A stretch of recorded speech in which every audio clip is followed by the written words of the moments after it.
Merci à tous donc d'être présents. Merci à Emmanuel Buet et à Eric Rouillet aussi de Cara d'être présents avec nous et d'avoir accepté cette invitation.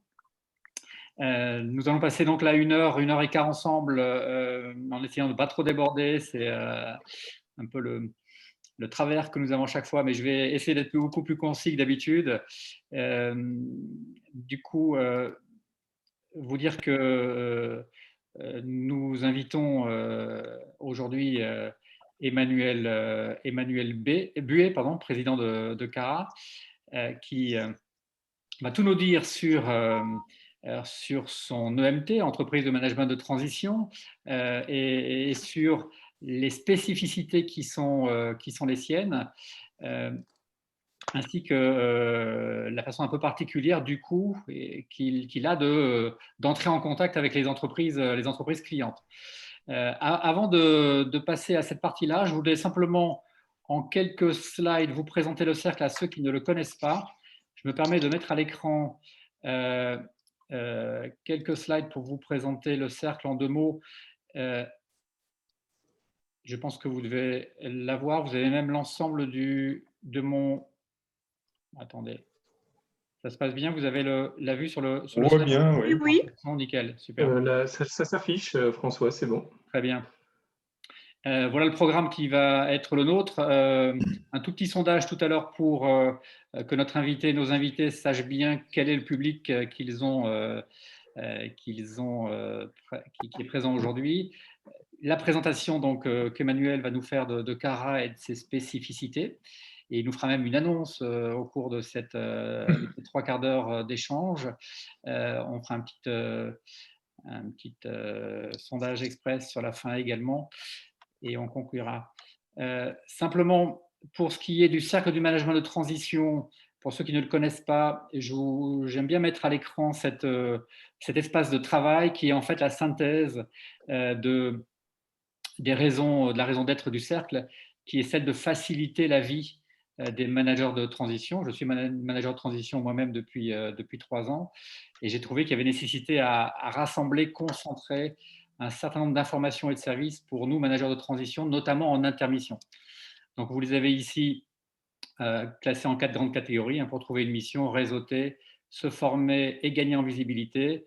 Il y a 25 services qui sont inclus dans l'abonnement et une quinzaine en bleu clair qui sont des services additionnels derrière lesquels il y a des prestataires.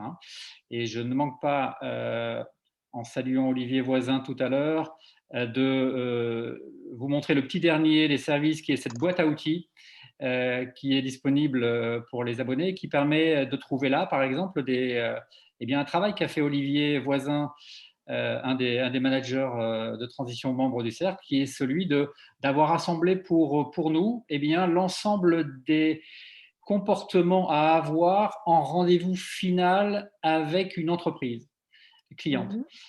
Et ça, c'est très, très intéressant de savoir quelle posture avoir, quelles questions poser, etc. Donc, il a fait un travail assez colossal sur une quinzaine de slides. Et voilà, par exemple, un des services, un des apports que la communauté des managers de transition fait auprès des autres.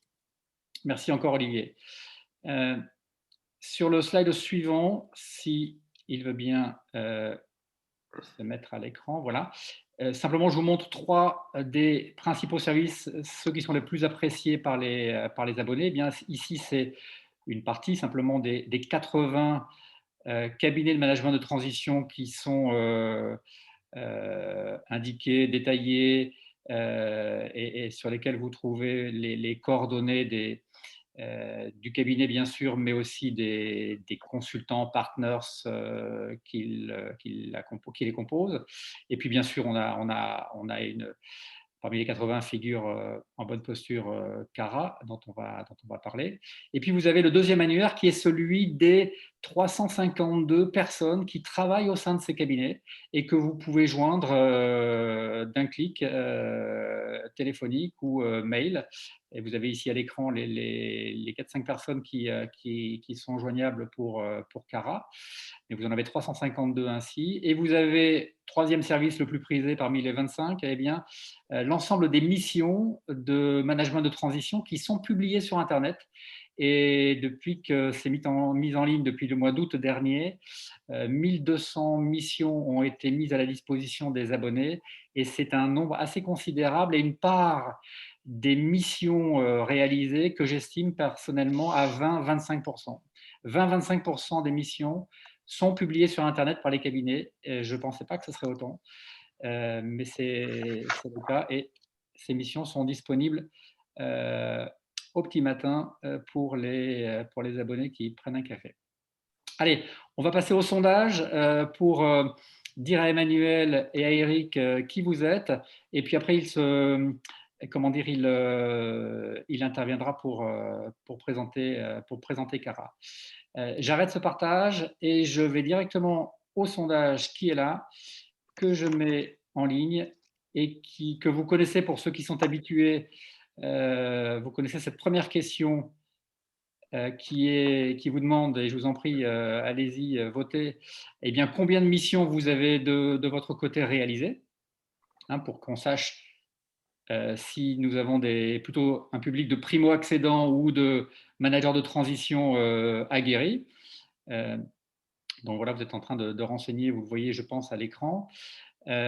Êtes-vous référencé ou avez-vous postulé chez Cara? C'est la seconde question. Il n'est pas étonnant que le nom soit la réponse prédominante. On verra pourquoi. Cara n'est pas connu évidemment comme Valtus EIM XPM, mais tire son épingle du jeu, on le verra, sous bien des aspects, et Emmanuel nous en parlera. Et puis, troisième question, comment qualifiez-vous, pour ceux qui ont été en contact avec Cara, eh bien, comment qualifiez-vous votre expérience client globale vécue chez Cara?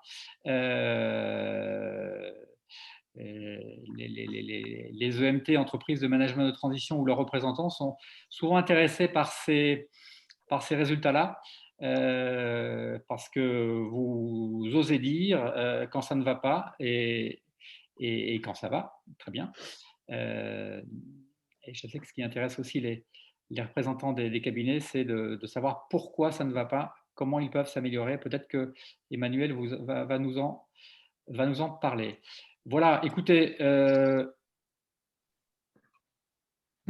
voilà, vous êtes allés sans avoir voté. On va clôturer le vote et mettre les résultats à l'écran. Vous les voyez là. La plupart d'entre vous êtes quand même assez récents dans le métier. On voit 25% pour la première réponse et 32% pour la seconde. Une majorité donc qui a moins de 2 missions, on va dire. Est-ce que vous êtes référencé ou est-ce que vous avez postulé chez Cara? Oui, pour 19%, 19-20%. Et comment qualifiez-vous, vous, les 19%, comment qualifiez-vous votre expérience? Eh bien, on y trouve, alors là, le nombre de votants est assez réduit, hein, 4, 2, 4, 6. Je ne sais pas si on peut en tirer des conclusions, mais voilà. Écoutez, j'arrête le partage. Les réactions sont toujours intéressantes. J'arrête le partage de ce sondage et je vais transmettre la parole à Emmanuel. Peut-être pour que tu expliques, Emmanuel, aux 80%, je pense, qui ne connaissent pas ou n'ont pas postulé, en tout cas, chez Cara, eh bien, que tu nous dises tout sur cette belle entreprise que tu as fondée il y a une douzaine d'années de mémoire. Tout à fait. Bonsoir à tous, même si j'ai déjà eu l'occasion de vous souhaiter le bonsoir lors de votre arrivée. Merci de prendre la parole, de présenter notre activité et puis les opportunités que nous avons et que nous décrirons au terme de cette première partie. Attendez, je règle parce que je me vois et moi, ce qui m'intéresse, c'est de vous voir. Donc, je vais voir si je peux passer Le réglage que tu dois faire en haut, affichage. galerie. Voilà, c'est mieux. Voilà. Je peux mettre en affichage galerie sans modifier ce que les autres regardent. Tout à fait, tout à fait. Chacun est maître de son affichage, oui. J'étais en train de me regarder parler, ce n'était pas forcément l'objectif de l'intervention. Merci beaucoup. Problème technique résolu. Donc, merci beaucoup François pour nous donner la possibilité, l'opportunité de communiquer vers la profession du management de transition et puis peut-être au terme de cet échange, nos futurs managers. D'abord, je voulais depuis 9 ans que nous avons créé 10 ans que nous avons créé la société. C'est la première fois que nous avons une démarche de recrutement au travers d'une structure comme la structure de François, le cercle que vous représentez au travers de vos adhésions. C'est aujourd'hui, je pense que nous avons, avec ces 10 années d'expérience, structuré notre démarche de recrutement et c'est vraiment la première fois que nous allons l'externaliser pour partie. Et je voulais remercier François parce que ce qu'il nous apporte aujourd'hui, en tout cas, semble correspondre à ce que nous souhaitons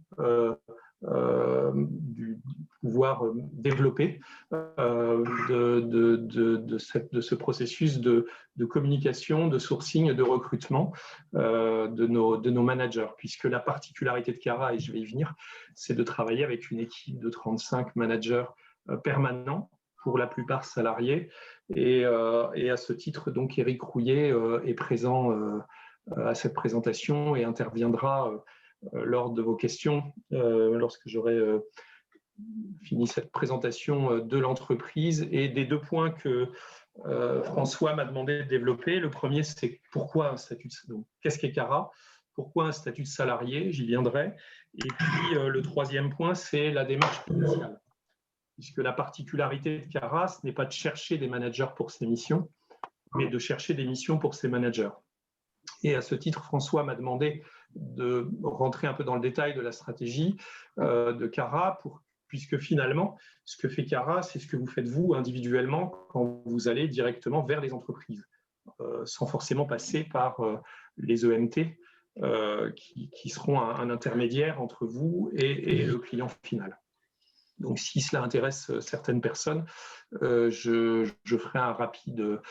vous présenterai rapidement la stratégie de Cara, la démarche que nous avons mise en œuvre. Et lors des questions, eh bien, je répondrai plus précisément à vos attentes si vous avez si vous souhaitez que je développe certains points.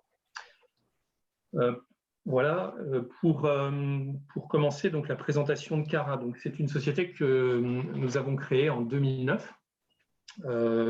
Pour information, j'avais déjà eu l'occasion d'intervenir à 2 reprises sur le marché. Une première fois dans le cadre d'une structure travail temporaire que vous connaissez certainement, qui s'appelle Robert Half International. Ça n'a rien de secret, c'est sur mon profil LinkedIn. J'ai eu l'occasion d'y travailler 10 ans et de développer du coup l'activité finance, donc ce management resource. Alors ça a certainement évolué depuis. À l'époque, nous n'intervenions que sur les missions financières.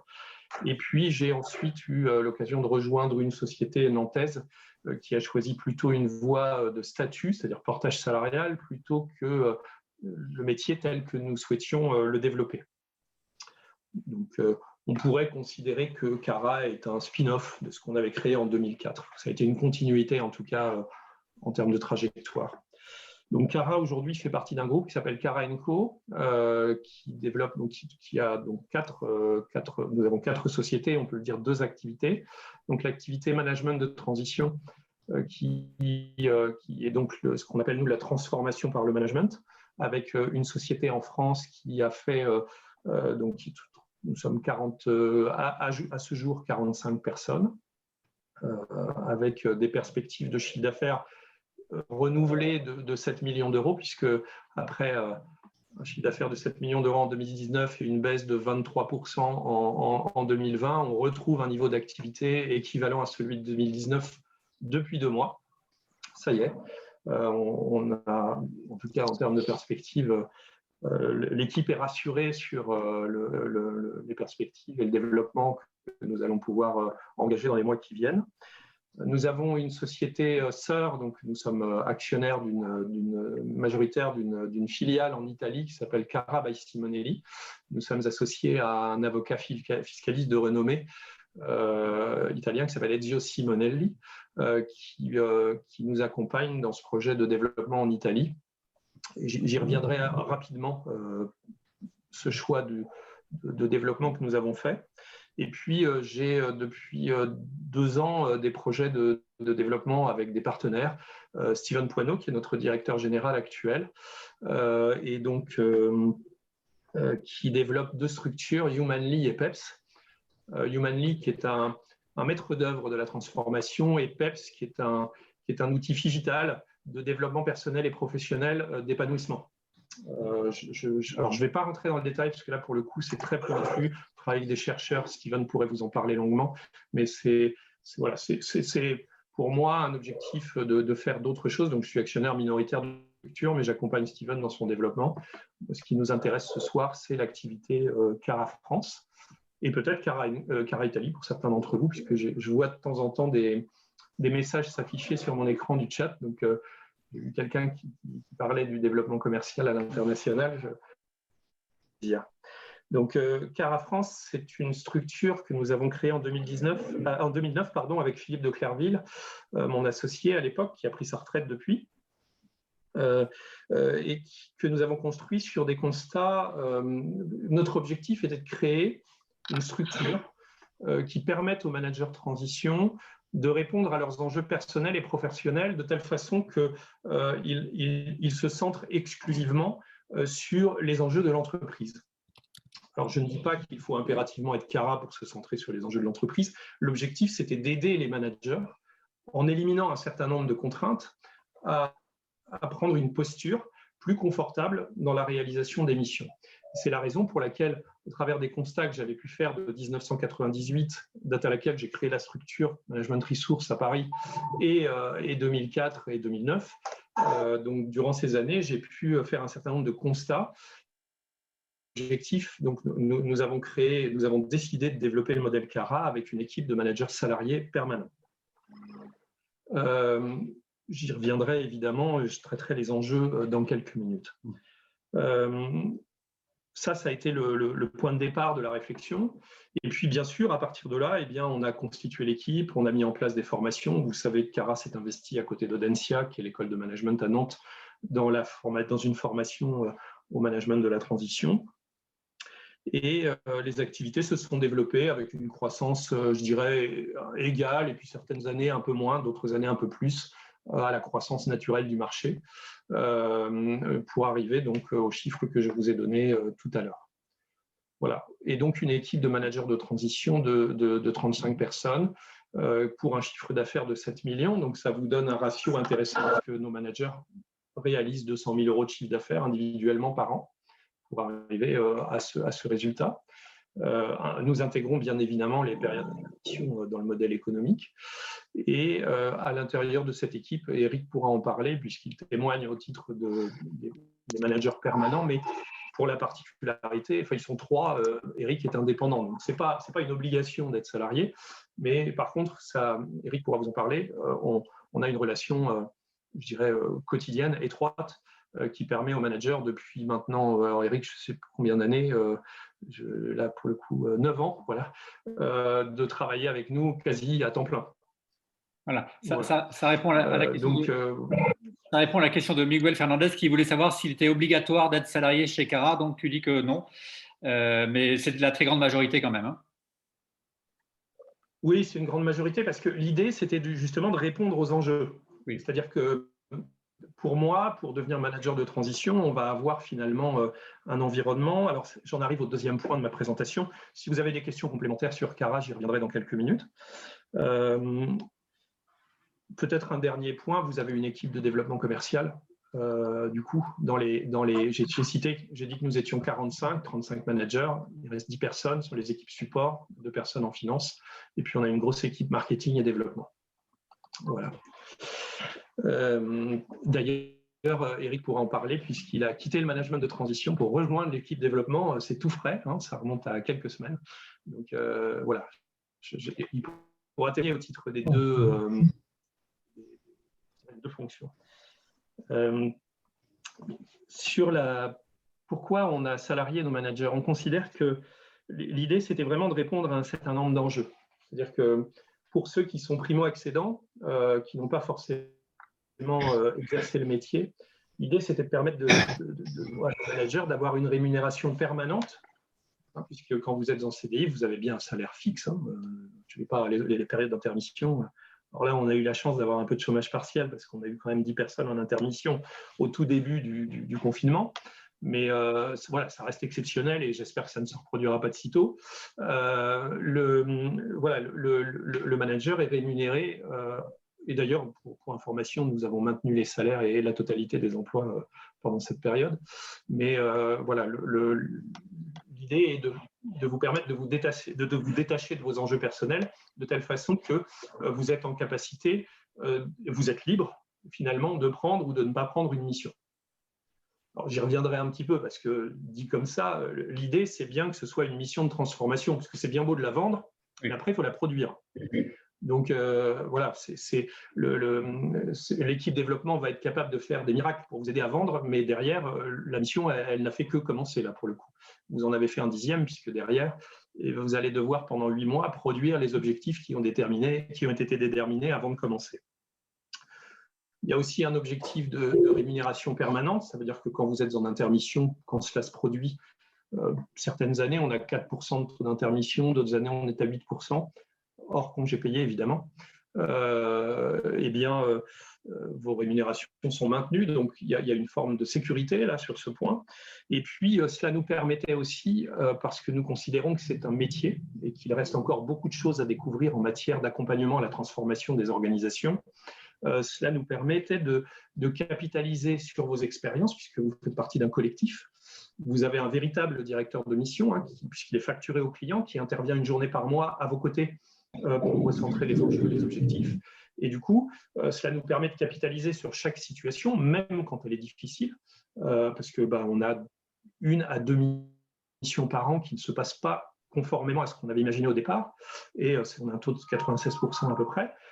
Et du coup, ça permet de capitaliser, et puis aussi de capitaliser sur les réussites, évidemment, puisque voilà, certaines choses se passent globalement très bien, d'autres se passent très bien, mais avec des écueils que l'on peut rencontrer. Et là, c'est le collectif qui va prendre le relais au travers de deux dispositifs. Le dispositif des managers de transition qui sont là pour, que vous pouvez questionner, puisque vous faites partie d'un même collectif. Donc, quand un manager rencontre une difficulté, vous pouvez à ce moment-là vous tourner vers vos collègues pour vous aider à la résoudre.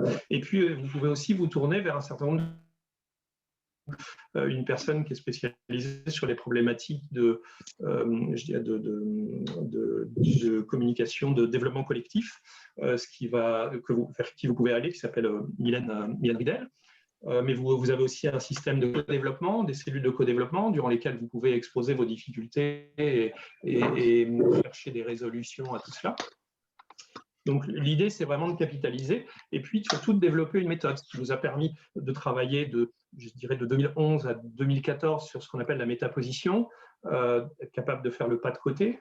On a travaillé à partir de 2014 sur ce qu'on appelle l'intelligence émotionnelle, c'est en quoi nos émotions finalement et celles de nos clients vont nous aider à construire, à accompagner finalement le changement, puisque finalement, ce qu'on va découvrir dans le cadre de nos missions est souvent le fruit du management qui nous demande,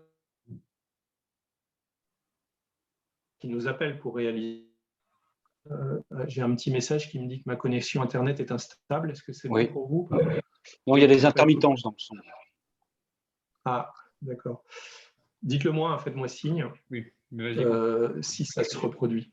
Du coup, oui, voilà, donc j'ai envie de dire, celui qui nous consulte et celui qui décrit finalement les difficultés qu'il va nous demander de corriger ou les transformations qu'il nous demande d'opérer, et celui qui est à l'origine du système qu'il décrit. Donc, il y a forcément un accompagnement, ça ne se décrète pas, et si on veut éviter que la première résistance au changement soit le donneur d'ordre, on a aujourd'hui travaillé sur des compétences que l'on développe avec nos managers au travers de formations.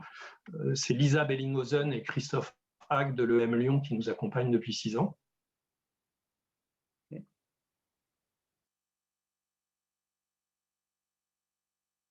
On ne t'entend plus, Emmanuel, là.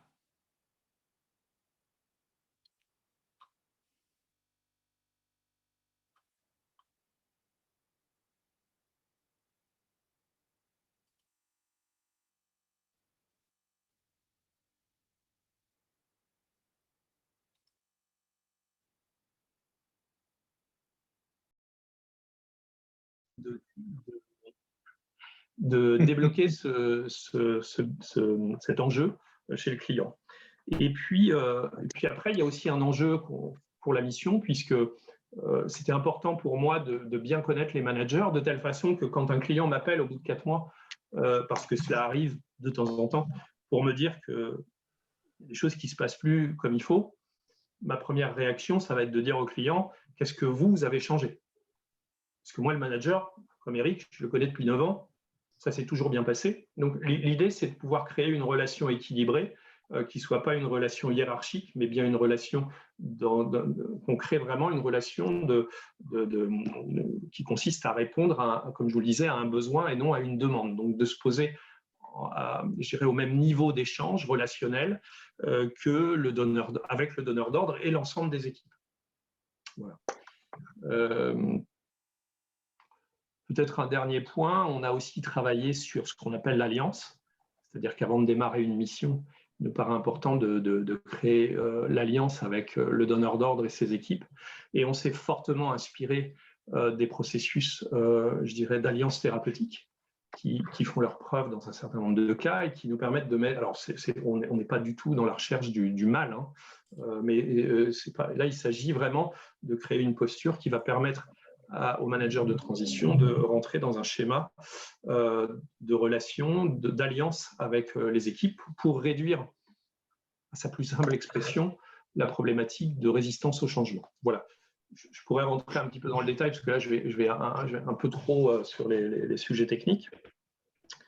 Et du coup, voilà, c'est le statut de salarié, ce que j'ai décrit finalement, nous permettait de répondre à ces différents enjeux et ces objectifs, et de créer un dispositif de confort pour le manager de transition afin qu'il puisse exercer son métier, du coup son nouveau métier. Donc, il n'est plus directeur général, il n'est plus directeur industriel, il n'est plus DRH, il est manager de la transition. Et nous, on appelle ça la transformation par le management. Alors, on est obligé de communiquer sur le manager de la transition parce que c'est ce que les clients recherchent, c'est du marketing, mais ce que nous faisons, c'est bien de la transformation par le management. On va profiter d'un poste vacant dans l'organisation pour se positionner dans une logique de transformation. Voilà. Je vois qu'il y a des questions qui fusent que je prends au fil de l'eau. Si vous voyez des petites coupures dans ma présentation, c'est que je lis ce qui se passe sur le chat et je répondrai. Je vois qu'il y a beaucoup de questions. J'espère que je pourrai y répondre à toutes ou éventuellement on pourra faire des réponses spécifiques après. Dernier point, l'approche commerciale. Si vous avez des questions sur la commercialisation, comme je vous l'ai dit en introduction, on est dans une démarche où on va, nous, chercher des missions pour nos managers. Aujourd'hui, c'est une bonne nouvelle, mais à date, tous nos managers sont en mission. Je n'ai plus de managers disponibles. J'ai pris 8 appels entrants la semaine dernière. Voilà, je ne sais pas y répondre. Bien sûr, dans ces 8 appels entrants, c'est 8, hein, Eric, il me semble. Voilà. Après, on a sélectionné, évidemment, les missions qui sont des vraies missions de transformation, hein, qui ne sont pas des missions d'intérim, ou techniques, d'ailleurs, puisqu'il s'agit bien de management de transition. Hein. Nous ne sommes pas des experts techniques, hein, nous sommes vraiment dans une posture managériale. Et évidemment, vous vous appuyez sur vos expertises techniques, mais ce qu'on vend, c'est bien du management. Et du coup, on va identifier sur ces missions, sur ces appels, quelles sont celles qui répondent à nos besoins. Mais pour arriver à avoir ces appels entrants, on va avoir prospecté des entreprises qui sont qualifiées comme étant des entreprises qui peuvent apporter des missions à nos managers. Je vais prendre un exemple alors, qui est moins vrai aujourd'hui parce que c'est un secteur dans lequel il y avait peu de missions, mais depuis quelques mois, pour voir 1 an et demi, 2 ans, le secteur est en train de s'ouvrir. Le bâtiment et les travaux publics, par exemple, en dehors des missions RH et finances, ne nous apportaient pas de mission de direction opérationnelle ou de production, donc sur des fonctions plutôt de chargé d'affaires ou de patron de travaux. Enfin voilà, j'ai pas tous les métiers techniques, mais et du coup, nous ne prospections pas ces entreprises parce que nous n'avions pas de compétences. Et ayant la chance d'avoir dans mon réseau quelques patrons de boîtes de BTP, je voyais bien qu'ils se débrouillaient eux-mêmes et que c'était des gens qui étaient déjà dans la logique de projet, puisqu'ils fonctionnaient par chantier ou par projet. Et du coup, ils avaient leur carnet d'adresses, ils se cooptaient, ils appelaient leurs collègues. Et le cabinet Cara n'apportait pas de valeur ajoutée dans cette démarche. Donc, on ne prospectait pas ces entreprises et nous n'avions pas de ressources. Donc, l'idée, finalement, c'est de partir d'un potentiel de marché, de travailler sur un potentiel de ressources. Je ne vous ai pas décrit mon cheminement, mais en 98, lorsque j'ai créé Management Resources pour le compte du groupe Robert Half International, j'avais contacté mon patron en Belgique, puisque mon headquarter était à Bruxelles. Je lui avais dit que j'identifiais sur le marché français des cadres seniors compétents, émotionnellement stables, capables d'aller dans l'action, puisque Boston Consulting Group, à l'époque, disait que les Français étaient très doués pour réfléchir, mais peu pour agir, si on repart des constats des années 90. Et du coup, on avait formé une élite à la réflexion, mais peu à l'action. Voilà. Et partant de ces constats-là, je me suis dit, j'ai une ressource de cadres salariés expérimentés. J'ai a priori un besoin, alors pas encore complètement exprimé, de management opérationnel, mais au travers de l'intérim CAS, ça semble émerger. Et puis, j'ai surtout une vague de cadres salariés qui ont été débarqués par les lois de Lalande. Je crois qu'il y a eu plus de 600 000 personnes à l'époque de 49 ans et 6 mois qui ont été débarquées avant la prime. Enfin bon, je ne vais pas rentrer dans le détail, je ne suis pas là pour porter un jugement sur les décisions de l'époque, mais voilà, il y avait une ressource et potentiellement un besoin. Donc, ma réflexion, elle est partie de là à l'origine. Et du coup,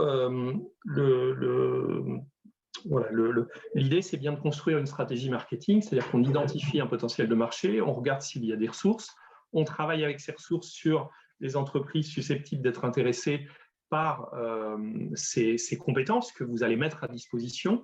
On va donc définir votre offre. C'est ça le potentiel, c'est la ressource. On va définir le marché potentiel. On va regarder quels sont les moyens que nous allons pouvoir mettre en œuvre pour la commercialisation de ces ressources, et on va déterminer le prix. Je reviens sur un modèle assez classique. Il faut déjà qu'il y ait une cohérence offre-marché, et puis derrière, on va déterminer une stratégie de commercialisation et un tarif qui permettra de répondre, je dirais, de développer le modèle économique que nous défendons. Voilà. Si vous voulez que je rentre un peu plus dans le détail sur ce point-là, ce sera avec plaisir. Voilà. Je n'ai pas la prétention de connaître tout le marché, puisque Cara est quand même plutôt, originellement, nous sommes en région, et donc 80% de nos clients sont des entreprises industrielles régionales, plutôt des grosses PMI ou des ETI, quelques groupes, évidemment, mais qui ont des modes de fonctionnement, je dirais, soit qui sont issus de regroupements de plein d'entreprises dans le cadre d'acquisition, soit qui ont gardé une culture, je dirais, de management de filiales indépendantes, dans lesquelles on trouve complètement notre place et on va pouvoir répondre aux besoins de transformation et de management qui nous sont demandés. Voilà. Voilà pour les différents points, et du coup, je laisse la place aux questions, ce qui permettra d'aller un peu plus dans le détail. Sachant qu'il y en a beaucoup dans le chat. Oui, je vois ça, oui, je vois plein. De questions. Merci Emmanuel pour ces premières informations. Avant de passer aux questions qui sont dans le chat, moi j'aimerais quand même que tu nous dises, ou que Eric qui t'accompagne nous dise, quels sont, pour cette formule qui est assez novatrice, innovante, inhabituelle, d'avoir 35 CDI, manager de transition, quels sont les bénéfices, selon toi, selon Eric, pour les managers de transition? Qu'est-ce qu'ils t'en disent de cette position, de cette posture, de cette formule? Je vais laisser Eric répondre peut-être sur ce point, puisque… Alors, Oui, bah, les bénéfices ils sont multiples. Alors, je pense que les bénéfices, ils dépendent forcément de qui on est et de ce à quoi on aspire, hein, forcément. Moi, ce que j'ai trouvé chez Cara, pour revenir au moment où j'ai choisi de faire du vélo de transition, bon, je sortais d'une expérience entrepreneuriale où j'ai eu la chance de pouvoir céder ma société dans de bonnes conditions. Et je me suis posé la question de savoir, voilà, qu'est-ce que je fais maintenant? Et mon souhait, c'était de pouvoir justement faire bénéficier les entreprises de ce que je savais faire. Mais je n'avais pas envie de le faire n'importe comment. Alors, j'avais deux options. C'était soit le faire par moi-même, comme le font certainement un certain nombre d'entre nous ici, et soit de rejoindre des gens qui intermédieraient ma prestation. Et en fait, j'avais besoin de pouvoir me mettre dans une logique où j'ai confiance dans qui intermédierait cette prestation et comment il le ferait.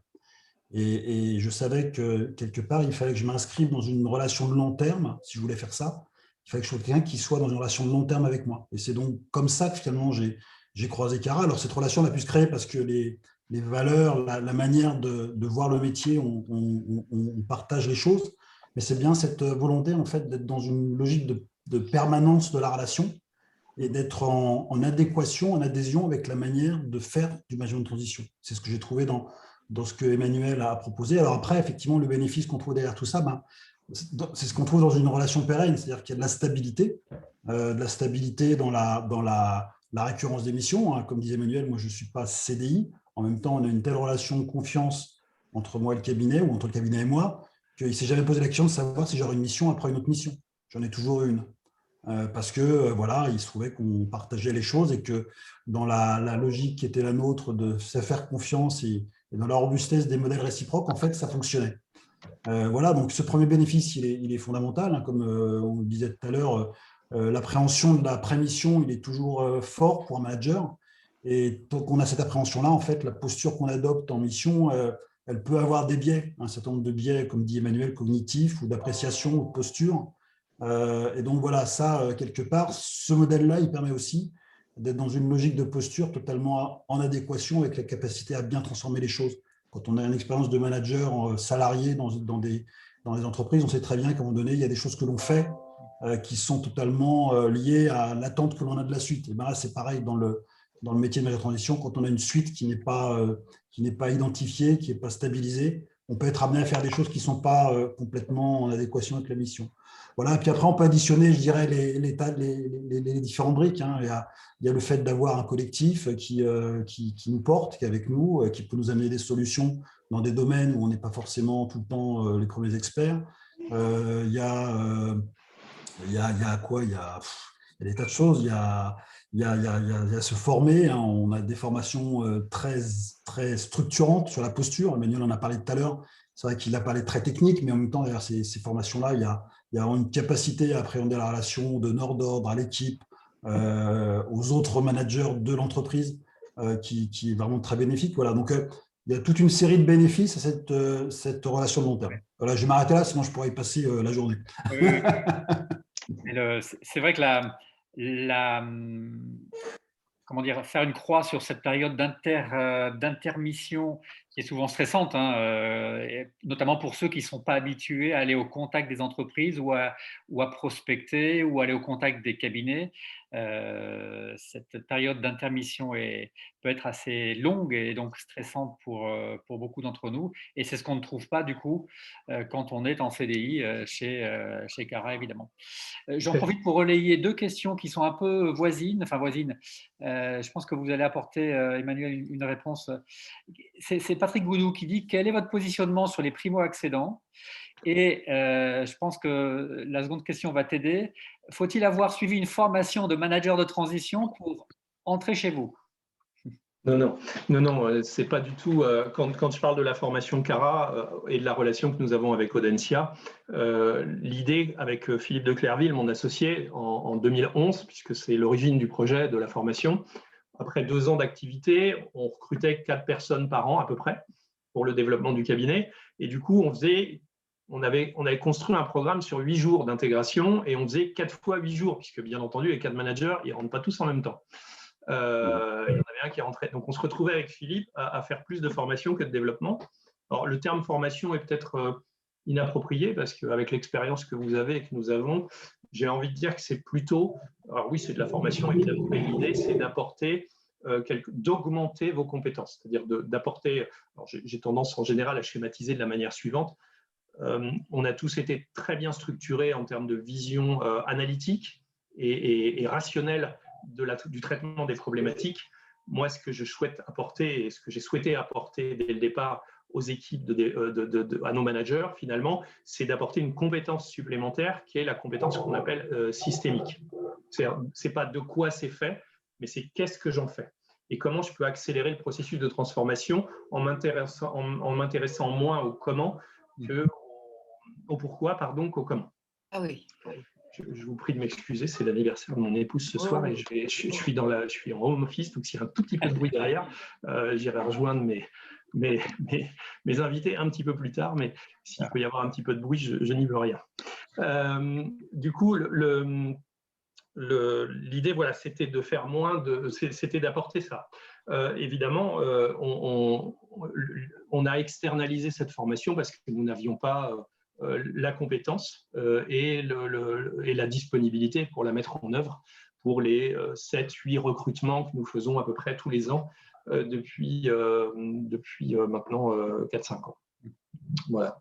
Donc, et du coup, il y avait une question qui était est-ce qu'on recrute que des managers expérimentés, si j'ai bien compris, François? Oui, c'est ça. Comment travailles-tu avec des primo-accédants? Comment on travaille? De la même façon qu'avec des managers expérimentés. François pourra en témoigner, puisque je vais spoiler l'information de François, mais j'ai demandé à François de nous aider dans le recrutement, puisqu'on a une dizaine de recrutements à faire d'ici à la fin de l'année.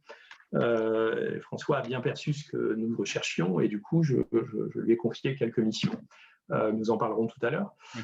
Éventuellement, François pourra en parler, mais ce qui nous intéresse, c'est pas l'expérience que vous avez du management de transition, parce que vous avez le droit de l'exercer autrement. C'est votre choix et votre liberté. Chez Cara, on considère que les managers sont autonomes, pas indépendants. Donc, ça veut dire qu'on s'inscrit aussi dans un projet d'entreprise qui peut vous plaire ou pas. Et du coup, on va plutôt recruter nos managers sur leur potentiel et leur capacité que sur leur expérience. Il est vrai que les premières missions sont souvent dans le secteur d'activité le plus important de votre parcours professionnel. Mais au bout de la 5e mission, et Eric pourra en témoigner, vous êtes devenu un manager de transition et vous n'êtes plus un directeur supply chain ou directeur industriel de l'agroalimentaire. Pour exemple, Jean-Louis Piquet, Eric pourra en témoigner encore une fois, Jean-Louis Piquet, il vient de l'agroalimentaire, produits secs. Il a travaillé dans une association il a remis un peu en ordre une association de centres d'accueil de personnes handicapées. Il a travaillé pour la mairie de Nantes parce que il y avait un groupe Accor qui était tout le système, c'est plus de 1000 salariés. Il a travaillé pour Thales. Il a aidé à la fabrication des radars qui viennent des radars de détection du Rafale. Il a redressé une station de ski, Risoul, pendant 2 ans. Enfin voilà, je vais arrêter là parce que ça fait 14 ans qu'on travaille ensemble et je crois que depuis 10 ans, il n'a jamais remis les pieds dans l'agroalimentaire. Donc l'idée, c'est bien ça, c'est plutôt travailler sur le potentiel que sur l'expérience. Voilà. Ouais, c'est ça. Pas mal de questions, Emmanuel, autour de la rémunération, notamment les rémunérations de DG. Là, c'est une question d'Olivier Voisin. Et puis, globalement, sur la rémunération, comment est-elle calculée par rapport au chiffre d'affaires? Est-ce qu'elle est fixe? Voilà. Oui, tout à fait. Merci pour cette question. J'ai vu aussi qu'il y avait une personne qui demandait si finalement on était rémunéré le temps du contrat de mission. Alors, si vous êtes indépendant, oui, même si de temps en temps, Eric pourra en témoigner, Claudio, un autre manager de transition indépendant, pourra en témoigner. Claudio a eu une période d'intermission un peu longue l'année dernière, parce que on en avait discuté à l'époque, je ne sais plus pourquoi, il y avait une bonne raison en tout cas. Il a eu besoin, en tant qu'indépendant, s'il avait été salarié, il aurait été rémunéré.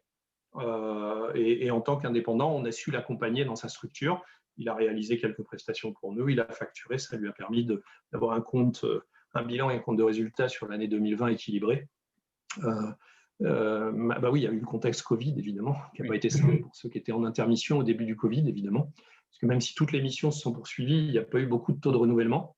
Il n'y a pas eu beaucoup de nouvelles missions pendant la période, comme tu l'évoquais tout à l'heure, François, je crois. Et du coup, voilà, donc on a su l'accompagner et l'aider parce que on voulait garder cette ressource comme on l'aurait fait pour un CDI. Donc le manager en CDI, il est bien rémunéré de manière permanente. Je reviendrai sur la notion de direction générale. Eric, tu pourras en parler éventuellement. Aujourd'hui, on ne raisonne plus en termes de fonction, on va raisonner en termes d'enjeux. Le niveau de facturation n'est pas déterminé par la fonction que vous occupez. Un client peut nous appeler parce qu'il a une problématique de planification et d'ordonnancement qui, en réalité, est le fruit de problèmes de management bien plus profonds. Et du coup, on va regarder ce que ça peut lui rapporter en termes d'enjeux. Dans un certain nombre de cas, il faut savoir qu'on est capable de calculer le retour sur investissement de la mission et même, pour certains clients qui ont besoin de nous faire confiance, lors de la première mission, de mettre une part variable sur les résultats. Donc, obtenu, évidemment, et mesuré selon des critères qui sont prédéterminés avant de commencer, évidemment. Donc, l'idée, c'est plutôt de travailler en termes d'enjeux qu'en termes d'objectifs, de fonctions, pardon. Et du coup, on va oublier cette notion de quelle fonction je vais occuper dans l'entreprise, mais finalement, en quoi ma mission va servir l'entreprise et quels sont les gains de productivité attendus par mon intervention et les transformations que je vais pouvoir opérer. Voilà. On arrive du coup à un niveau de facturation qui est de l'ordre de 200-220 000 euros par an par manager. Je vous laisse faire le calcul. Hein. Vous êtes tous des cadres dirigeants, pour la plupart, autour dans cette visio, avec 220 000 euros. Je vous laisse calculer ce que ça vous laisse une fois qu'on a payé, parce que bien entendu, j'ai une équipe développement, on a une personne en marketing, on a 2 personnes en finance, on fait des factures, on a un site internet, un budget significatif, on investit en formation pour vous permettre de vous développer. J'ai un budget de l'ordre de 200 à 300 000 euros par an pour l'ensemble des salariés.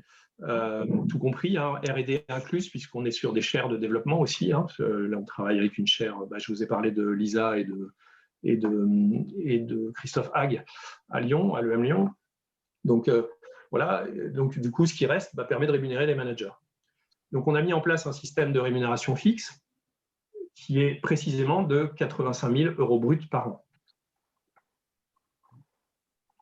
7 000. Je parle de fixe parce qu'on est en train de modifier le système. On a un intéressement. Alors en 2019, en 2016, en 2018, ça a permis de verser.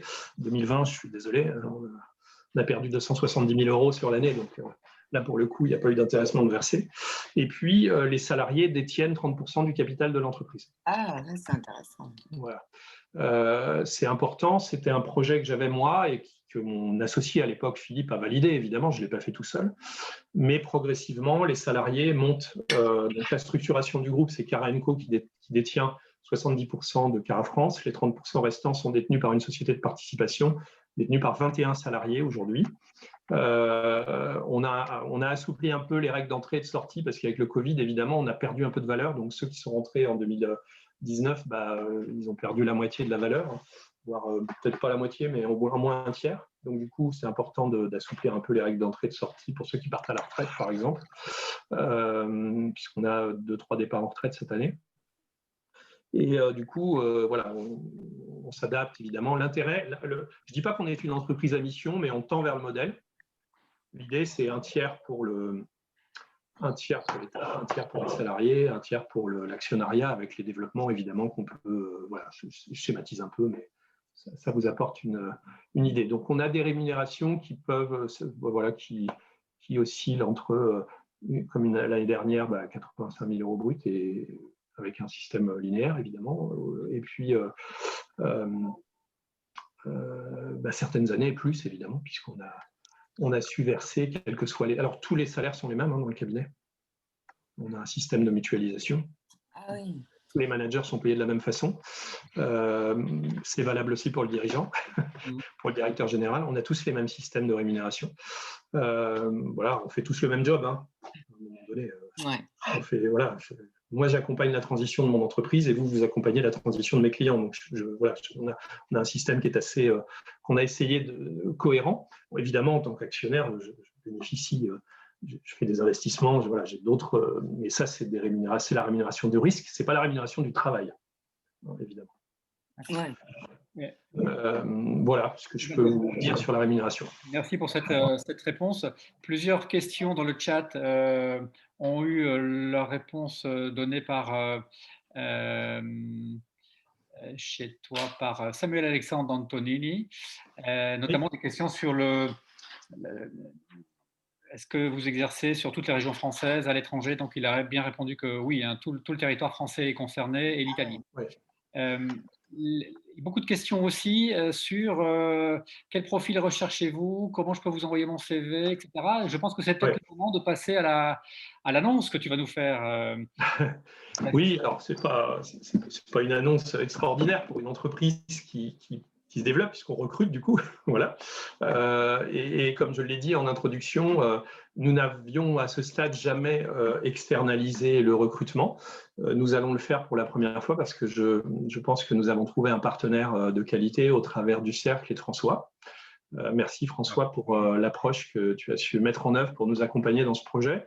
Nous avons recruté un certain nombre comme je vous l'ai dit, à date, là, tous nos managers sont en mission. Donc, je suis en panne complètement. Nous avons besoin de recruter, mais nous n'allons pas, comme je vous l'ai dit, recruter pour nos clients. Nous allons recruter pour Cara. Et puis, nous allons mettre en mouvement le processus de commercialisation des managers que nous allons recruter. Pour cela, on a aujourd'hui un vrai besoin urgent parce qu'on sait qu'on va avoir des besoins. Il faut savoir que nous sommes originaires de Nantes, donc évidemment, nous avons commencé par prospecter autour de chez nous, ce qui est la base. Voilà. Et évidemment, le premier secteur industriel de la région Ouest, c'est l'agroalimentaire. Donc, on a aujourd'hui une clientèle agro qui représente 30% de notre chiffre d'affaires. Ah, mais ça va. Et du coup, on a un véritable besoin, puisqu'en plus, j'ai 2 départs en retraite cette année de 2 cadres qui nous accompagnent depuis très longtemps, qui sont des gens vraiment, voilà, ça fait Gwenal Jossaume, ça fait 10 ans, je crois. Voilà, donc là, on va avoir un manque en termes de compétences et du coup de chiffre d'affaires. Hein, comme je vous l'ai dit, un manager de transition que l'on recrute, c'est 200 000 € de chiffre d'affaires. Si je veux croître d'1 million d'euros cette année, il faut que je recrute 5 personnes. C'est aussi simple que ça. Le modèle n'est pas du tout compliqué. Voilà. Et du coup, on a un besoin de recrutement aujourd'hui on va dire d'ici à la fin de l'année, si on est raisonnable, de 4 à 5 personnes en termes de croissance et de 3 personnes, puisque du coup, pendant la période de confinement, on a ralenti un petit peu en termes de recrutement. Hein. Comme vous, on a connu 7 mois. Je crois que c'est la première fois que je vois un palier d'attente aussi long. Parce que les phases de croissance et de décroissance sont des périodes propices au management de la transformation, mais les paliers d'attente comme celui qu'on a connu du mois de mars au mois de septembre, ça a freiné vraiment l'activité chez nous et du coup on n'a pas recruté du tout. Les départs en retraite se sont faits, on n'a pas remplacé et du coup on est un peu en déficit de capacité par rapport à ce que nous sommes en capacité d'offrir aujourd'hui en termes de mission à nos managers. Donc, l'idée, c'est de recruter 8 personnes d'ici la fin de l'année et François va nous accompagner sur 4 recrutements, 2 assez urgents et puis 2 à la rentrée au mois de septembre. Donc, si certains d'entre vous sont intéressés, et du coup, je remercie ceux qui ont apporté un témoignage au démarrage puisque j'ai vu qu'il y avait 6 personnes qui n'étaient pas contents de l'expérience client. Alors, il faut savoir, malheureusement, nous, on n'est pas, comme je vous l'ai dit, j'ai pas de DRH moi, dans le cabinet, j'ai pas de consultant en recrutement. Ouais. Quand vous m'envoyez votre CV, je ne sais pas le gérer, ce n'est pas mon métier. Je ne travaille plus chez Robert Half. Maintenant, mon métier, c'est d'accompagner mes managers de transition dans leur développement et d'accompagner mes clients dans leur mission. Donc, du coup, évidemment, on y met beaucoup de bonne volonté et on essaye dans la mesure du possible de répondre à tout le monde. Mais je vois bien au travers des statistiques que j'ai vues en intro que ce n'est visiblement pas satisfaisant. Quand j'ai 6 personnes qui me disent qu'ils ne sont pas satisfaits à revoir et que ça peut être mieux, forcément, ça m'interroge. Sur 20, voilà. Alors, évidemment, si nos 35 managers s'étaient connectés, vous auriez 35 super contents. Voilà. Mais bon, ce n'est pas l'objectif de ce sondage. Donc, l'idée, voilà, c'est de commencer à trouver des solutions, de mettre en place des outils chez nous. Et même si nous, on maîtrise notre process maintenant, on sait comment intégrer un manager de manière quali, eh bien, on va pouvoir mettre en place des dispositifs comme celui que nous développons avec François. Et alors, concrètement, quels sont les 2 profils que tu recherches aujourd'hui? Ouais, voilà, c'est ça, oui. Alors, on cherche une expérience industrielle agroalimentaire. Ah.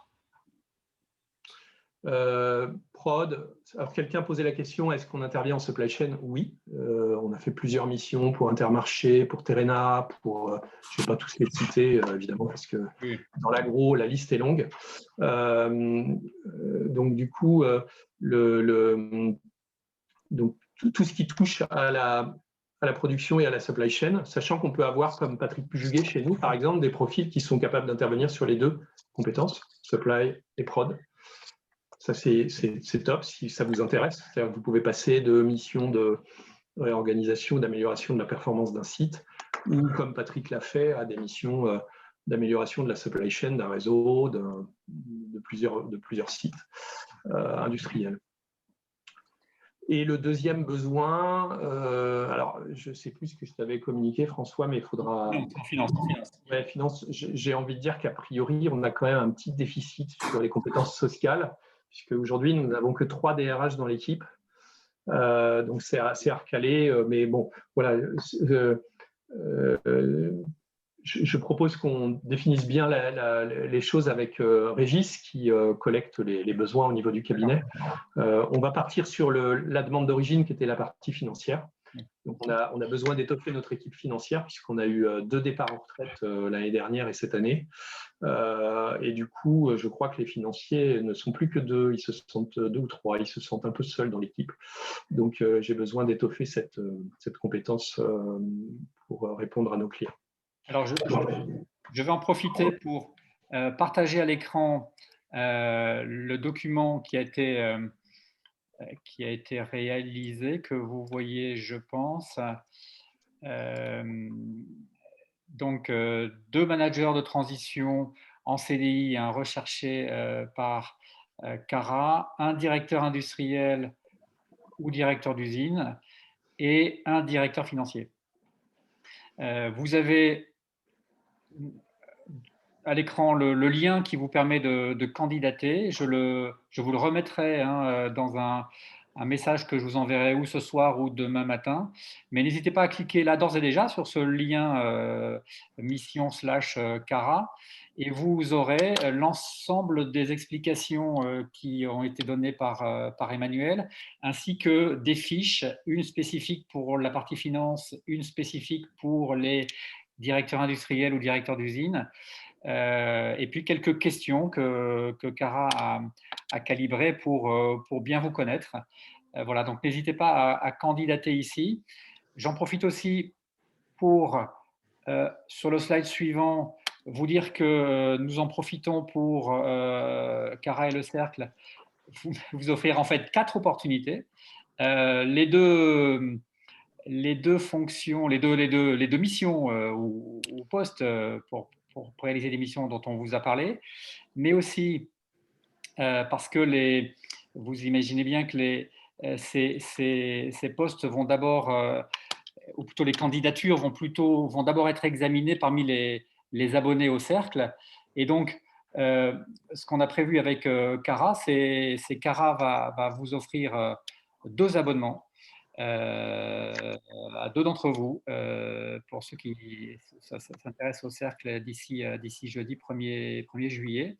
Et puis le Cercle aussi, eh bien, pour tous ceux qui veulent profiter et découvrir le Cercle et bénéficier des services, eh bien, 15% de réduction sur tous les abonnements 6 ou 12 mois avec les codes qui s'affichent ici, mais que je vous retransmettrai dans un mail que je vous envoie ce soir ou demain. Et je vous signale aussi, pour ceux qui ne connaissent pas bien le Cercle et qui hésiteraient à prendre un tel abonnement, mais que j'organise demain à 13h30 une séance d'information sur les services justement apportés par le Cercle. Et donc là aussi, je remettrai dans le mail de ce soir ou de demain matin le lien qui vous permettra de vous y inscrire. Voilà, je crois que c'est tout pour cette partie-là. J'arrête le partage et je reviens en live. J'ai vu quelques questions, qui touchent au secteur d'activité autour de la distribution, par exemple, oui. Grande distribution. Alors, je pense, là pour le coup, je suis incompétent pour vous dire si le management de transition existe dans ce secteur. Je parlais d'Intermarché tout à l'heure, mais je parlais de la partie industrielle d'Intermarché. Je ne parlais pas de la partie distribution. Ah, si, si. À ce jour… Oui, oui, je confirme. Le management de transition est présent dans le retail, dans la grande distrie. Absolument. Voilà, alors ça, nous ne faisons pas, parce que nous n'avons pas de ressources et nous n'avons pas prospecté le marché. Du coup, je n'ai pas de demande sur ce secteur d'activité. C'est la particularité de Cara, hein. C'est vraiment une stratégie de positionnement. Voilà, on a eu quelques tentatives qui n'ont pas été à notre goût fructueuses, et du coup, on ne s'est pas plus investi que ça, même si on a dans nos réussites, Eric pourra en parler, des interventions plutôt dans tout ce qui peut toucher la distribution spécialisée, puisque Eric a piloté une mission de direction générale avec Alain Marion, le patron d'Erige. Oui. Voilà, si tu veux en dire un mot, mais ce n'est pas de la grande distribution pour le coup. En deux mots, mais tout est inhérent effectivement à la compréhension que nos clients ont de notre modèle, c'est-à-dire que c'est un client chez qui on était intervenu dans des fonctions plutôt industrielles au départ, et qui a vu au travers de ce qu'on était capable de faire en termes de transformation des organisations, une capacité à intervenir dans un secteur sur lequel on n'est pas présent habituellement. Et d'ailleurs, moi-même, je ne suis pas distributeur à la base, hein, et là, c'était une mission de direction générale dans la distribution spécialisée de matériaux de construction. Donc, une belle ETI de 1500 personnes, 90 points de vente, et on a retourné la chose en 18 mois. Donc, on peut faire de la distrib sans en avoir en avoir l'expérience par le passé. Il suffit simplement d'avoir les bonnes clés de lecture et d'opération dans les équipes. Tout à fait. D'ailleurs, à ce titre, il y a un point que je n'ai pas évoqué, Eric, et la question a été posée concernant les directeurs généraux. Je n'ai pas répondu directement à la question. Dans notre entourage, certains managers pourront en témoigner, et Samuel Antonini aussi pourra en témoigner, puisqu'en tant que permanent de la structure et de l'équipe support, il a un mandat social sur l'Italie. À partir du moment où on est dans une position de direction générale et qu'on est amené, parce que ça se produit, et qu'on n'a pas forcément le choix, même si on veut l'éviter le plus possible, à prendre un mandat social, on a évidemment là une rémunération complémentaire. C'est-à-dire qu'en fonction des enjeux de direction générale et de l'engagement que vous pouvez mettre sur certaines missions, on a un système de complément de rémunération qui permet de rémunérer cette particularité que sont les missions de direction générale, mais qui ne représentent finalement que 10 à 15% de ce que l'on peut faire en termes de mission. Voilà, c'est une petite particularité qui est parfaitement intégrée dans le modèle de management et dans la cohérence des rémunérations du cabinet. Voilà. Il y avait une question sur l'IT. Alors, en France, on n'a pas fait de mission de transformation, on n'a pas fait de mission de transition IT, puisqu'on a un partenaire historique depuis 10 ans qui s'appelle Groupe Référence DSI, avec qui on travaille et avec qui on partage notre développement, puisque Thibaut Cornudet, et j'ai oublié le nom de son associé, qu'il ne m'en veuille pas s'il visualise le webinaire. Ça fait 10 ans qu'on se suit, et du coup, quand on identifie des missions IT, on propose à nos clients d'entrer en relation avec Référence DSI, parce que c'est une compétence vraiment pointue. Ils ont deux activités. Ils ont une activité de mise à disposition de cadres en temps partagé, ce qui est le gros de leur business. Ils sont assez nombreux maintenant. Je n'ai plus les chiffres de 2019-2020, mais je vais les mettre à jour rapidement. Et puis, ils font des missions de transition sur la fonction IT, puisque certains de nos clients ont travaillé avec eux et sont très satisfaits. Donc voilà, c'est un peu différent en Italie, puisque là, il n'y a personne. Et c'est aussi une clé d'entrée éventuelle pour nous sur de nouveaux comptes italiens. Samuel pourra en parler. On ne s'interdit pas d'étudier le sujet et les compétences en Italie. Un petit mot sur le développement international, François, juste vraiment sur le tourisme. Une partie, pourquoi on s'est développé en Italie? L'Italie, c'est vraiment un laboratoire pour nous. Si tu veux intervenir, Samuel, n'hésite pas. L'idée, c'était, parce que nous avions réalisé une trentaine de missions à l'international depuis la création du cabinet, et on s'est rendu compte que cette posture que nous défendions depuis 2009, même pour moi depuis beaucoup plus longtemps, finalement, est une posture qui, indépendamment, je dirais, des spécificités culturelles du pays, est une posture qui est finalement valable pour tous. C'est-à-dire que être centré sur les hommes comme moyen de transformation, s'intéresser aux enjeux et pas aux effets, mais véritablement aux causes, et l'approche systémique, finalement, dans un monde qui est conditionnel pour tous, la posture que nous défendons, finalement, est bien. Et au travers de ces différentes missions que nous avons réalisées à l'étranger entre, j'ai envie de dire 2004 et dans ma première expérience et 2000, je ne sais plus quelle est la date de lancement du projet, Samuel, mais c'était 2018, hein, c'est ça? 2017. Oui, je confirme 2018. Oui, c'est ça, exactement. Eh bien, on a capitalisé sur ces 30 missions pour s'apercevoir qu'il y avait vraiment une posture universelle. Voilà, je cherchais le terme, c'est un peu prétentieux, mais je mets un petit U, hein, je ne mets pas un U majuscule. Donc, une posture universelle de management qu'on était capable de transposer indépendamment des spécificités culturelles. Et du coup, ça nous a amené à faire des missions, par exemple, une des super missions que vous retrouvez sur le site d'ailleurs internet de Cara, c'est une mission chez Mitsubishi. On a démarré pour un Chinois qui faisait les campons à je ne sais plus quelle ville, peu importe, ça fait plus de 10 ans donc j'ai oublié. Et entre-temps, c'était par des Japonais. Donc, on s'est retrouvé à suivre une mission pendant 1 an là-bas, en Chine, où on a accompagné les équipes chinoises qui venaient d'être achetées par un Japonais. Et je ne vous raconte pas le choc culturel, hein, parce que je crois qu'ils ne s'entendent pas beaucoup, a priori. En tout cas, ils ont des modes de management qui sont un peu différents. Et on a accompagné cette transformation et on s'est rendu compte que ce qui nous animait tous les jours dans le management en France, finalement, était transposable indépendamment, comme je vous l'ai dit. Et donc, du coup, avec Samuel, on a travaillé sur ce projet d'ouverture, on a trouvé des partenaires. On a monté un premier bureau fin 2019 en Italie, ou courant 2019. Alors évidemment, en 2020, on oublie, hein, parce qu'ils ont été encore plus affectés que nous, je pense, pour la région de Milan. Ça a été très dur, donc on n'a vraiment rien fait à part recruter nos équipes pendant cette période. Et depuis que l'activité commerciale a vraiment démarré, on a déjà signé 1 million d'euros de chiffre d'affaires facturable, hein, Samuel, si je ne dis pas de bêtises, en l'espace de quelques mois. Donc ça, l'activité a démarré et on se rend compte que ça fonctionne. Voilà. Par contre, on travaille avec des managers italiens. Ce qu'on va essayer de faire maintenant, c'est du cross-selling et du cross-business entre les Italiens pour faire des missions en France et les Français pour faire des missions en Italie, évidemment, pour des filiales de groupes italiens ou français. Voilà. Est-ce que certains d'entre vous veulent prendre la parole pour poser une question de façon très succincte, évidemment? Allez-y, n'hésitez pas.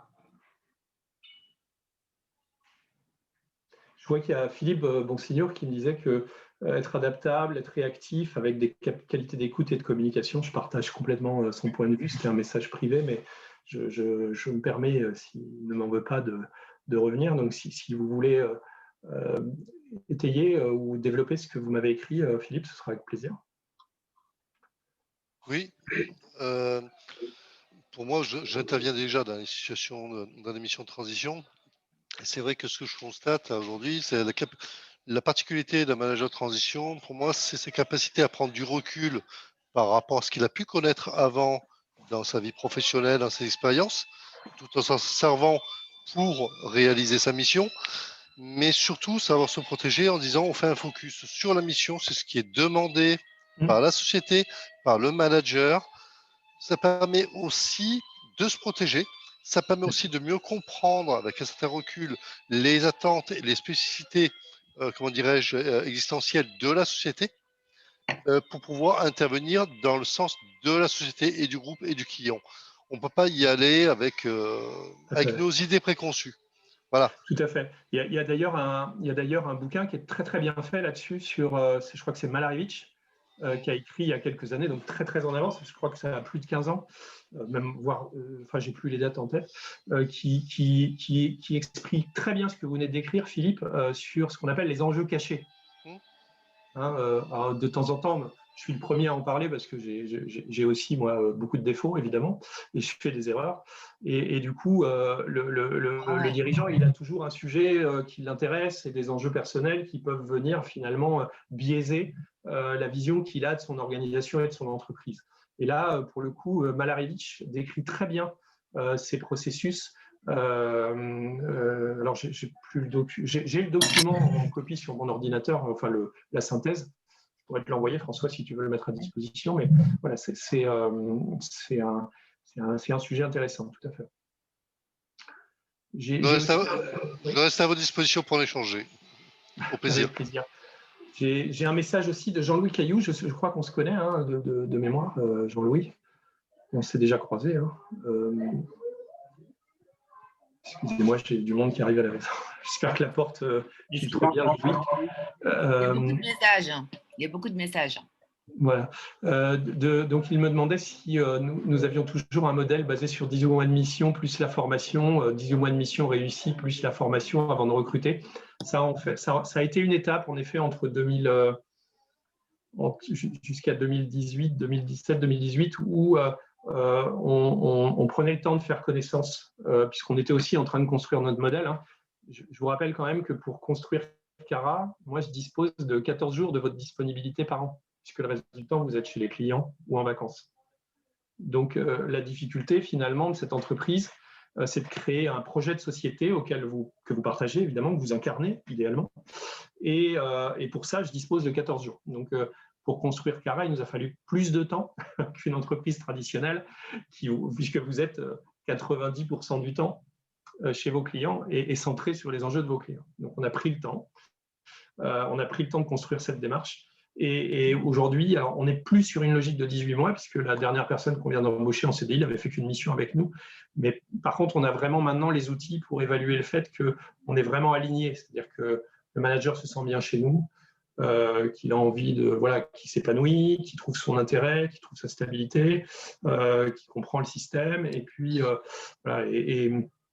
et puis les missions, quand on peut en rater une, ça arrive. Quand on est en difficulté sur 2 ou 3, on se pose des questions et on regarde comment on peut corriger. Et si on ne peut pas, on essaye de mettre en place le dispositif qui va pour que la personne puisse tirer bénéfice de l'expérience qu'elle a avec nous. Heureusement, ça arrive assez rarement. Mais l'idée, c'est vraiment maintenant, on est mûr, je dirais, pour aller beaucoup plus vite dans le processus d'intégration. Et la formation n'est pas, je le répète, n'est pas une condition de recrutement. Ah oui. Sophie Colombi a une question à nous poser. Oui. Oui, je voulais savoir, est-ce que toutes les missions, en fait, s'effectuent sur du temps complet? Parce qu'en étant intervenant, indépendant, hein, il y a des engagements qui sont pris aussi sur du long terme et donc qui verrouillent un peu. On ne peut pas laisser tomber un client du jour au lendemain ou des structures avec lesquelles on travaille alors qu'on a un plan de charge peut-être sur 6 mois. Oui. Mais qui laisse des trous et qui laisse des opportunités. Donc, c'est pour ça que je vous posais la question. Tout dépend des engagements que vous avez. Aujourd'hui, nos contrats de prestation, et c'est écrit aussi dans l'accord d'entreprise, définissent que nous intervenons 17 jours par mois chez nos clients. Ah. C'est une moyenne. Après, vous pouvez faire 18, vous pouvez faire 19, puis le mois suivant, vous prenez vos congés et vous venez en formation et vous n'en faites que 14. C'est vous qui gérez votre temps. Vous êtes cadre autonome. Que vous soyez indépendant ou salarié d'ailleurs. La problématique du temps partiel, c'est quand on est sur des problématiques de transformation et qu'on occupe une fonction à l'intérieur en ayant une posture modélisante qui amène le système à se transformer parce qu'on est finalement modélisant au regard des autres, nécessite qu'on y soit physiquement. Et chaque journée que vous passez en dehors du système, eh bien, le système recule. Puisque par nature, il a envie de revenir à ce qu'il considère être comme confortable.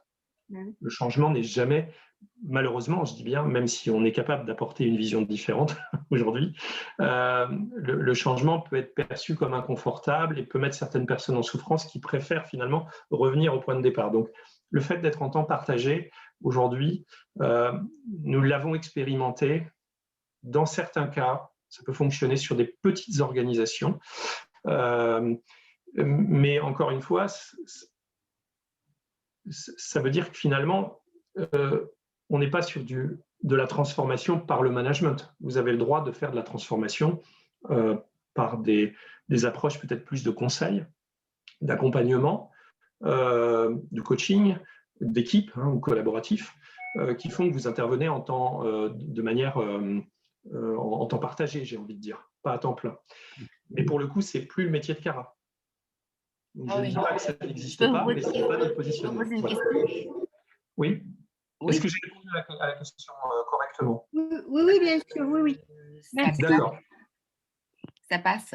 Est-ce Oui, allez-y. est-ce que vous êtes prêt à embaucher des consultants, en fait? Alors, oui, si vous avez envie de faire du management. Ouais, j'ai envie de faire du management, ouais. Voilà.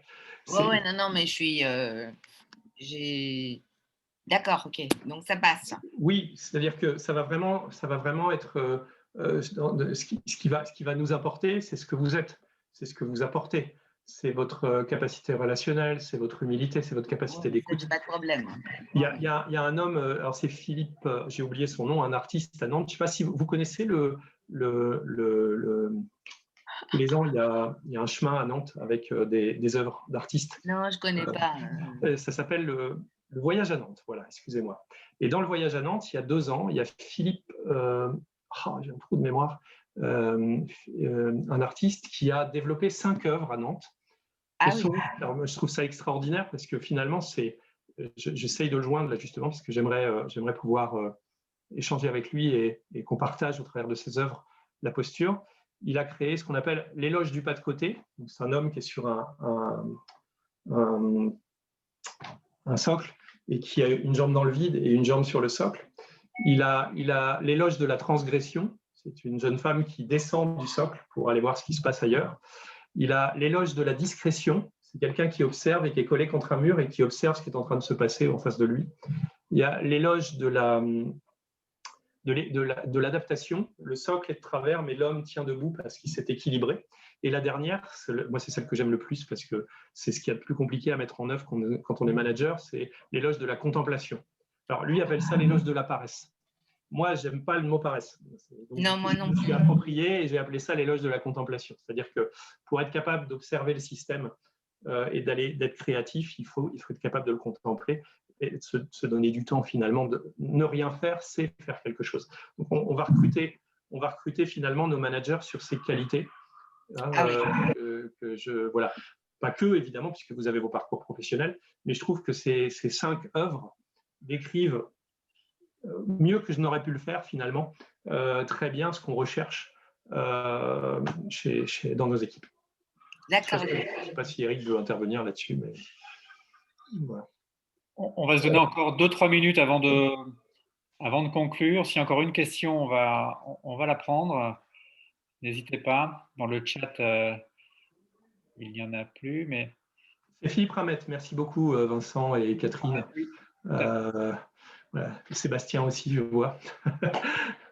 Écoutez, Sébastien Boutier, Vincent Moulet et Catherine Fabreux qui m'ont dit c'est Philippe Ramette. Merci beaucoup. J'avais oublié son nom. S'il n'y a plus de questions, je vous propose de terminer par nous dire, grâce à ce sondage que je vous ai mis à l'écran,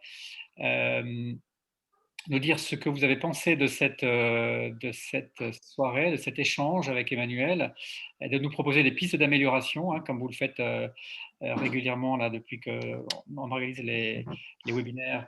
N'hésitez pas. Vous avez là le lien qui vous permet de le faire, que j'ai mis déjà dans le chat pour ceux qui nous quittaient il y a 10 minutes, ou le QR code que vous pouvez scanner évidemment pour nous donner votre avis. C'est toujours intéressant de mettre votre avis à froid, de nous donner des pistes d'amélioration. Tout ça est partagé aussi sera partagé avec Emmanuel, qui en prendra connaissance. Voilà, j'arrête ce partage. Peut-être avant de te laisser le mot de conclusion, Emmanuel, te remercier évidemment pour cette intervention qui a beaucoup plu, je le vois dans le chat. La démarche est qualifiée d'innovante. C'est un projet, c'est vrai, que tu as mis en œuvre il y a donc 11 ans et qui reste innovant, reste assez novateur, c'est ça, assez original. Merci. Et peu suivi, et pas assez suivi d'ailleurs à mon goût par d'autres. Mais bon, c'est une formule qui peut intéresser bon nombre, je pense, de managers de transition. Et ce que j'ai apprécié aussi, pour terminer, dans la relation que nous avons tissée depuis 2-3 mois, eh bien, c'est la simplicité des relations qu'il y a chez toi, j'ai l'impression, enfin chez Cara, et le côté très humain auquel vous apportez de l'importance. vous accordez de l'importance et qui est évidemment primordial par les temps qui courent. Donc, merci pour tout ça. Et puis, je te laisse le mot de la conclusion en rappelant avant ça que je transmettrai à chacun les informations pour que chacun puisse candidater tranquillement au cours des jours à venir sur les 2 postes que tu as proposés. Emmanuel, c'est à toi.